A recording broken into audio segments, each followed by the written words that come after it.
Halo, assalamualaikum warahmatullahi wabarakatuh. Selamat datang di Ngoding Camp. Kita mulai episode pertama ini dengan belajar bersama membuat aplikasi Hello World menggunakan C#. Kita mulai dari create a new project. Kita klik. Tools yang digunakan kali ini adalah Visual Studio 2019. Versi C#-nya adalah versi 8 dan .NET Core versi 3. Sekarang kita create new project console application.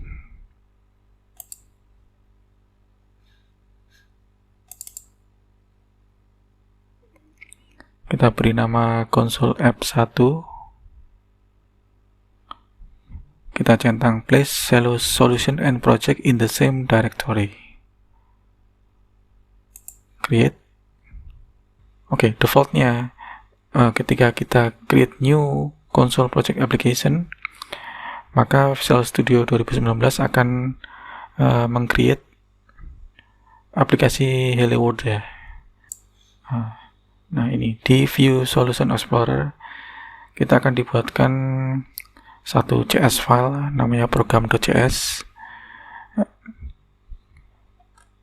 Namespace-nya sesuai namanya console app 1, class program, void main, kemudian ada satu statement console writeline hello world. Nama metodenya adalah main, kemudian di baris ke-9 ini adalah statement. Statement dalam C# ini dieksekusi secara berurutan dari baris pertama sampai baris terakhir. Karena yang dipanggil pertama adalah ini, jadi kita hanya C#-nya hanya mengeksekusi console writeline ini saja. Setiap statement diakhiri oleh titik koma. Kemudian fungsi writeline ini berguna untuk menampilkan output ke layar konsol terminal. Kita coba di run, bisa klik ini ya, console app 1 ini, atau tekan F5 di keyboard. Saya coba klik di sini, console app 1.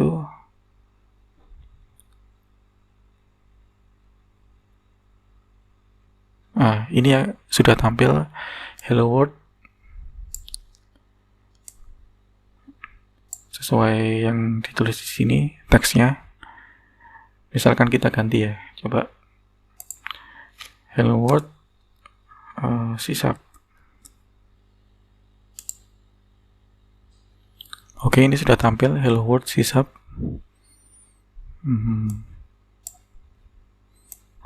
Jika sudah tampil, kita close Windows-nya. Nah, kita lanjut dengan menambah fungsi baru. Kita akan menulis fungsi yang lebih spesifik tugasnya. Kita beri nama fungsi tersebut dengan fungsi tambah.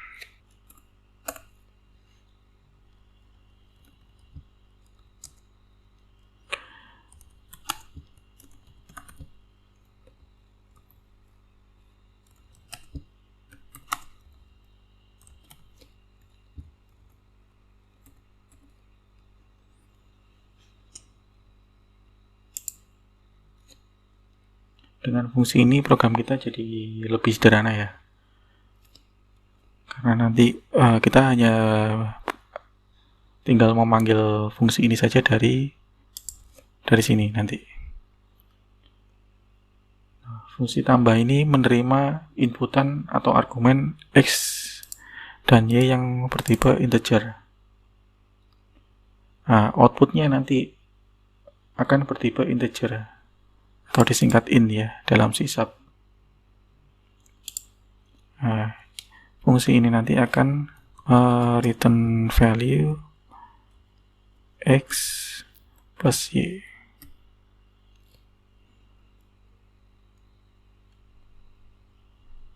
Kita tambahkan satu lagi di sini, console dot writeline. Oh ya, ketika kita klik titik di sini akan keluar auto suggestion. Ini namanya IntelliSense. Jadi akan keluar fungsi-fungsi apa saja yang ada di kelas konsol. Fungsi writeLine ini gunanya untuk menampilkan value di layar. Tambah, misalkan kita 2,3, ekspektasi kalau 2,3 berarti kan 2 tambah 3, ekspektasinya nanti keluarnya 5. Kita bisa tambahkan string di sini, hasil penjumlahan.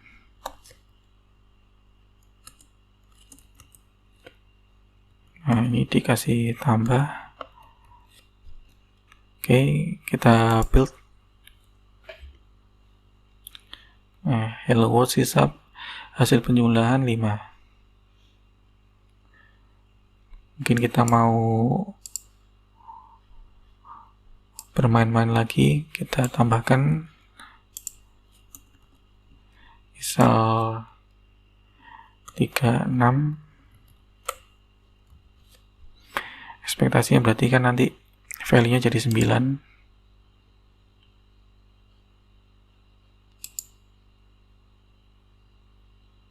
Oke, sudah keluar hasilnya 9.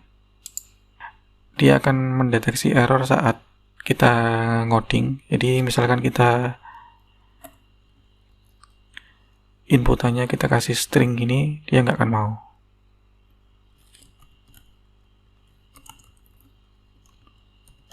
Maka akan keluar error.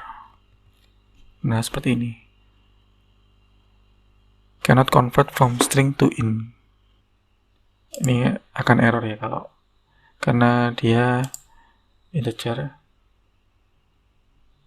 Tapi kita coba isi dengan string, jadi tidak akan bisa error ya. Akan keluar di sini error list cannot convert from string to int. Oke, mungkin jika ada yang masih bingung, silakan bertanya di kolom komentar.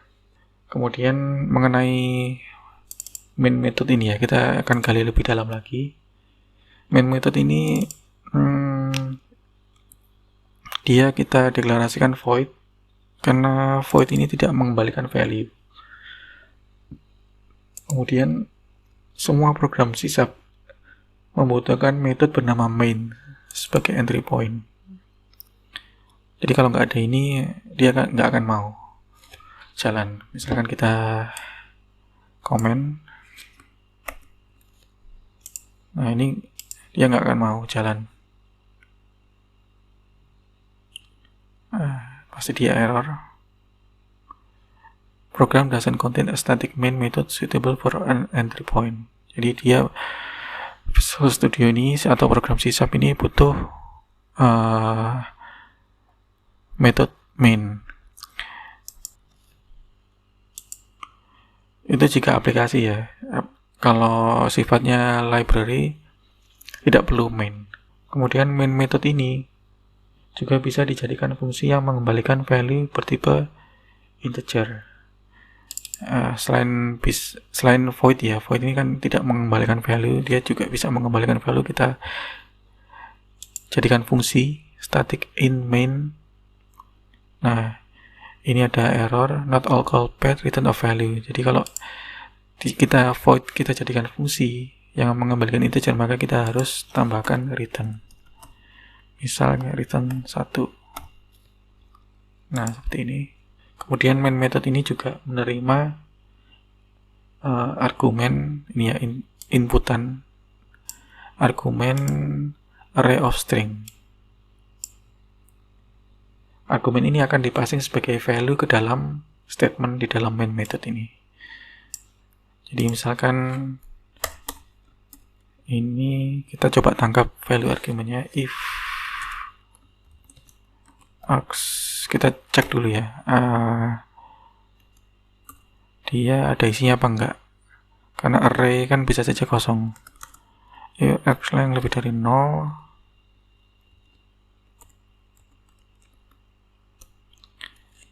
Kita tampilkan ke layar console writeLine. Misalkan ini inputan pertama aks ke 0, bisa kita jadikan toString, tapi kita coba ini dulu, aks 0. Nah, jadi nanti kalau ada isinya kita tampilkan hasilnya. Kita save, kita build. Selain running, kita juga bisa build solution. Build solution ini semua project yang ada di Solution Console App akan di-build. Kalau kita hanya pengen project console app saja, maka kita klik yang ini, build console app, Ctrl B. Oke, kita coba. Nah, untuk mencoba argumen ini kita isi apa? Kita isi untuk ngetes ini ya, ngetes inputan argumen ya. Kita sini, jadi kalau di build itu nanti dia akan menulis exe ke dalam pin debug. Kita open folder, kita save, open PowerShell, Windows,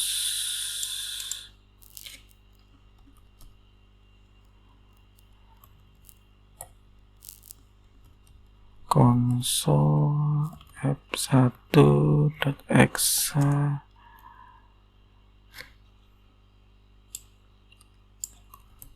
test input 1 is not recognized. Penulisannya harus seperti ini. Disarankan kalau ini karena di PowerShell ya, bukan di command Windows, jadi harus spesial pakai ini, seperti ini. Console f1.exe test input 1. Nah, seperti ini. Akan keluar inputan pertama test input 1. Kalau kita, ini sama seperti ini ya, sama seperti ping. Kalau ping kan ping IP-nya gitu. Jadi kita sama seperti aplikasi ping. Sama, misalkan ini 192.168.0.1. Nah, inputannya ini 192. Jadi kita bisa mengasih inputan ke dalam console app. Caranya seperti ini ya, hampir sama seperti kalau kita sering bermain aplikasi ping. Kemudian selanjutnya, setelah argumen array of string, saya coba jelaskan tentang ini ya, class dan namespace. Di dalam contoh Hello World ini ada dua metode yaitu main dan tambah. Jadi sederhananya satu kelas program ini bisa punya banyak metode. Nah, ini bisa punya banyak metode. Jadi kita bisa nambahkan banyak metode di sini. Jadi kelas itu gampangannya ya, sederhananya dia satu kelas bisa punya banyak metode. Sementara itu satu namespace ini bisa punya banyak kelas. Jika kita ingin memanggil metode dari namespace lain, gunakan using di awal code. Misalkan ini contoh using. Kita panggil namespace-nya dulu, system dot misalkan text. Kita ingin memanggil kelas yang ada di system text. Sebenarnya di sini bisa ya kita ya using system tag ini untuk mempersingkat, karena kalau tidak pakai using system text, misal ini kita nggak pakai using system tag, kita menuliskannya ada seperti ini, system.text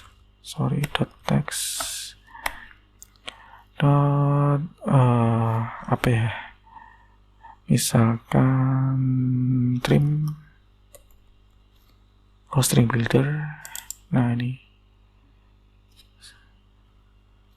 ini class string builder, ini class string builder. Tapi kalau kita deklarasikan di sini using system text, kita tidak perlu menulis system tag di sini, cukup string builder. Nah, kita itu cara manggilnya ya. Untuk cara deklarasinya gampang aja, var sp sama dengan new string builder. Nah, ini untuk cara untuk memanggil kelas sp dot. Nah, ini baru kita bisa manggil metode-metodenya. Misal sp append ini untuk menambahkan string.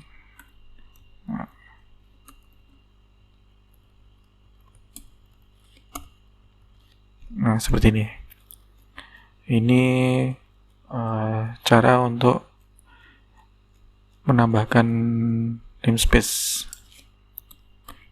Cara kita untuk memanggil kelas lain ya. Kalau ini bawaannya .NET Framework. Misal kita punya library juga, nanti cara manggilnya juga sama. Tapi kalau kita punya library nanti bisa dua cara, manggilnya lewat NuGet, atau jika library itu dalam satu solution, kita bisa add reference, diklik kanan, kemudian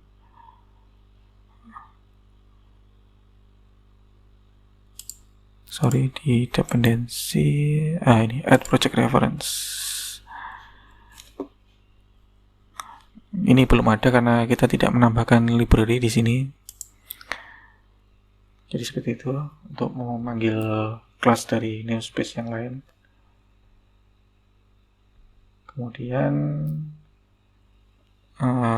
kita bahas file-file yang digunakan oleh Visual Studio 2019 ini. Di sini, kalau kita lihat Explorer-nya, kita ke konsol F1. Nah, ini csprot, ada file ekstensi csprot, ada file .sln. .sln ini menunjukkan yang ini, solution console F1. Kalau dibuka isinya,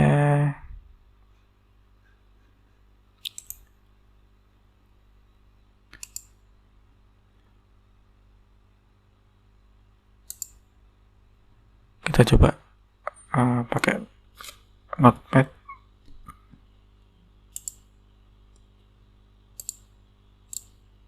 Oke, ini sebenarnya hanya XML ya.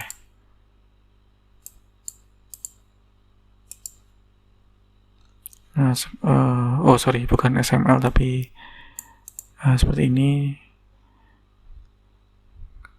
Dia ada namanya, kemudian di dalam SLN itu ada project apa saja. Oh ya, dalam satu SLN ini bisa macam-macam ya, bisa kalau kita ini kan bikin project sisap, kita bisa add new project. Ini kita bisa tambahkan VB project. Ini kita bisa tambahkan VB project. Jadi satu solusi ini bisa campur ya, bisa mix sisap dan VB. Kemudian ada ekstensi selain SLN juga ada ini csprot yang ini, konsol F1 csprot ini juga. Ini kita bisa coba buka di notepad.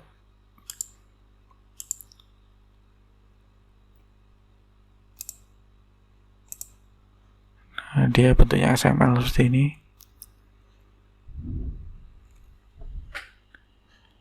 Output tabnya exe, ini menandakan kalau dia itu aplikasi. Kemudian target frameworknya .NET Core 31. Nah, dalam satu file ini kemudian ada file CS ini, program.cs. Nah, ini program.cs. Program.cs ini ya codingannya ya. Program.cs ini. Nah, dalam satu file CS ini kita bisa menulis banyak kelas. Misalkan di sini kelas human, misalkan human, buka tutup. Nah, jadi sebenarnya dalam satu CS ini bisa punya banyak kelas, tapi disarankan satu kelas satu file CS supaya terlihat pemisahannya. Kemudian itu untuk file-file yang ada di .NET C#. Saya rasa cukup untuk pengenalan Hello World pertama ini. Sekian untuk episode pertama ini. Silakan bertanya pada kolom komentar jika ada yang kurang jelas. Kemudian Anda bisa follow IG kami di ngodingcamp.id untuk info-info seputar dunia programming, terutama mengenai .NET, Java, Android, React Native, dan JavaScript.